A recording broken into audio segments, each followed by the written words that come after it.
तो क्या प्रतियोगी परीक्षाओं में सिंप्लीफिकेशन यानी सरलीकरण के सवाल आपका भी सिरदर्द बने हुए हैं?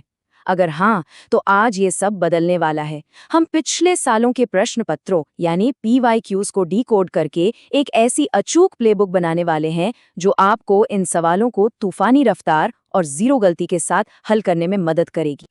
तो चलिए सीधे काम की बात करते हैं। जब हमने पिछले सालों के पेपर्स को खंगाला तो एक बहुत ही दिलचस्प पैटर्न सामने आया।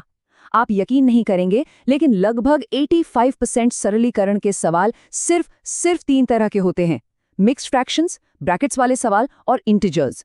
इसका सीधा सा मतलब है कि हमारा दुश्मन प्रिडिक्टेबल है और हम उसकी हर चाल के लिए पहले से तैयार हो सकते हैं। तो हमारा मिशन एकदम साफ है। हम उन 15% सवालों की चिंता में अपना वक्त बर्बाद नहीं करेंगे जो कभी कभार आते हैं। नहीं, हम अपना पूरा फोकस, पूरी एनर्जी इन 85% सवालों को क्रैक करने की रणनीति पर लगाएंगे। एक ऐसी प्लेबुक तैयार करेंगे जो हर परीक्षा में आपके काम आएगी।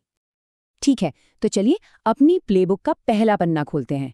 ये है सबसे आम सवाल, मिक्स्ड फ्रैक्शंस की लंबी लंबी चेन्स। ये दिखने में जितने डरावने लगते हैं ना, असल में इनका तोड़ उतना ही आसान है। देखिए, सवाल कितना भी लंबा क्यों ना हो, हर फ्रैक्शन चेन की समस्या का हल बस इन 3 कदमों में छिपा है। पहला, सारे मिक्स्ड फ्रैक्शंस को नॉर्मल इम्प्रॉपर फ्रैक्शंस में बदलो। दूसरा, सबका एक कॉमन डिनोमिनेटर यानी एलसीएम निकालो। और तीसरा, बस एक ही झटके में ऊपर से नीचे तक कैलकुलेशन करके उसे छोटा कर दो। बस यही वो मास्टर की है जो इन सवालों का ताला खोलती है। कामयाबी के लिए इन नियमों को बिल्कुल इसी क्रम में फॉलो करना है। क्रम याद रखिए, पहले कन्वर्जन, फिर एलसीएम, फिर न्यूमरेटर्स को हल करना। और सबसे जरूरी नियम, जोड़ने या घटाने के साइन के आर पार कभी भी टर्म्स को कैंसिल मत करना। ये वो क्लासिक गलती है जो आपका पूरा जवाब गलत कर सकती है। याद रखिए, काटना पीटना हमेशा आखिर के लिए होता है। ये हैं वो 4 गड्ढे जिनमें ज्यादातर लोग गिरते हैं: गलत कन्वर्जन, अधूरा एलसीएम, गलत जगह कैंसलेशन और बॉड मास को भूल जाना। इन चारों को अपने दिमाग में छाप लीजिए ताकि आप इनसे बच सकें। इन्हें पहचानना ही आधी जीत है। चलिए अब अपनी प्लेबुक के दूसरे दांव पर चलते हैं। यहाँ मामला थोड़ा और पेचीदा हो जाता है क्योंकि यहाँ ब्रैकेट्स और फ्रैक्शंस एक साथ आते हैं। लेकिन घबराने की कोई बात नहीं, इसका भी एक सीधा साधा नियम है। तो इसका सबसे बड़ा सीक्रेट है, हमेशा अंदर से शुरू करो। सवाल में सबसे अंदर वाला ब्रैकेट ढूंढो, उसे हल करके एक सिंगल नंबर या फ्रैक्शन बना लो। फिर एक लेवल बाहर आओ और यही काम दोबारा करो। इस तरह आप किसी भी मुश्किल सवाल को परत दर परत आसानी से सुलझा सकते हैं। इसे एक मशीन की तरह सोचिए। अंदर का हिस्सा पहचानो, उसे एक नंबर में बदलो, फिर बाहर की परत पर आओ। हाँ, एक बात याद रहे, ब्रैकेट के अंदर भी बॉडमास का नियम लगता है। गुणा और भाग हमेशा जोड़ और घटाव से पहले। बस इस प्रोसेस को दोहराते जाइए जब तक पूरा सवाल एक अकेले नंबर में न सिमट जाए। और ये स्लाइड सबसे बड़ी गलती को एकदम साफ साफ दिखाती है। बाईं तरफ का तरीका सही है, पहले मल्टीप्लिकेशन वाले हिस्से को हल करो, फिर जोड़ो या घटाओ। दाईं ओर वाला तरीका एकदम गलत है, जहां लोग अक्सर ब्रैकेट के अंदर जोड़ने या घटाने लगते हैं। ऐसा कभी मत करना। और अब वक्त है हमारी प्लेबुक के तीसरे और आखिरी बड़े दांव का। ये है इंटिजर्स यानी पूर्णांकों की लंबी चेन्स के बारे में, जहां सब कुछ सिर्फ एक चीज पर टिका है: ऑपरेशंस का सही क्रम यानी बॉडमास। इंटीजर्स के लिए मूल मंत्र है स्कैन करो और छोटा करो। अपने दिमाग में एक साथ बहुत सारी कैलकुलेशंस करने की कोशिश मत कीजिए।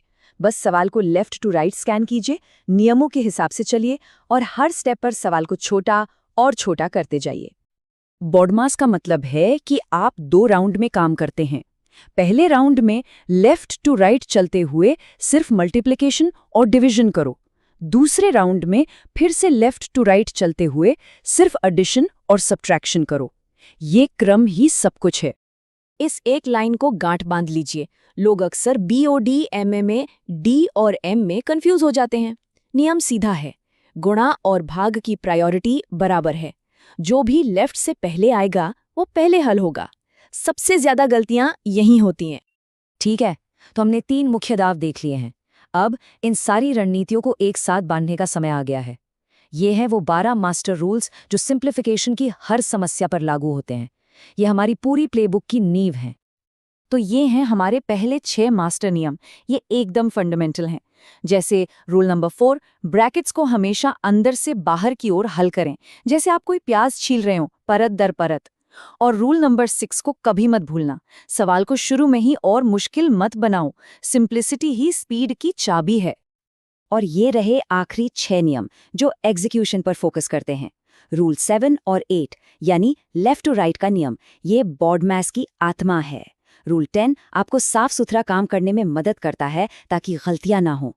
और रूल 11 पर ध्यान दीजिए, ऑफ या का जैसे नकली ऑपरेटर्स को हल करने से पहले ही मल्टीप्लिकेशन के साइन में बदल दें। ये नियम सिर्फ थ्योरी नहीं है, ये आपकी स्पीड और एक्यूरेसी बढ़ाने के लिए बने हैं। तो हमने काफी कुछ देख लिया है। अब इन सब बातों को एक आखिरी एक्शन रेडी चेकलिस्ट में समेट लेते हैं। ये वो हिस्सा है जिसे आपको परीक्षा में जाने से पहले अपने दिमाग में बिठा लेना है। ये है आपका फाइनल स्टडी गाइड। हमने जिन प्रक्रियाओं की बात की वो कुछ खास तरह के क्वेश्चन टेम्पलेट्स में फिट होती हैं, जैसे फ्रैक्शंस के 4 पैटर्न और कॉम्पोजिट्स के 3 पैटर्न। इनके साथ साथ 4 जरूरी एल्जेब्रिक आइडेंटिटीज और लास्ट डिजिट साइकिल्स जैसे कुछ शॉर्टकट नियम आपकी रफ्तार को और भी बढ़ा सकते हैं। और हाँ, वो नकली ऑपरेटर वाला नियम हमेशा याद रखना। इन खास टेम्पलेट्स पर फोकस करना ही आपकी तैयारी का अगला कदम होना चाहिए। तो अब गेंद आपके पाले में है। अब जब आप ये जानते हैं कि 85% सवाल कहाँ से आते हैं, तो आप अपनी तैयारी को प्राथमिकता कैसे देंगे? क्या आप फ्रैक्शन से शुरू करेंगे या ब्रैकेट से? यही रणनीतिक सोच आपको बाकियों से आगे ले जाएगी।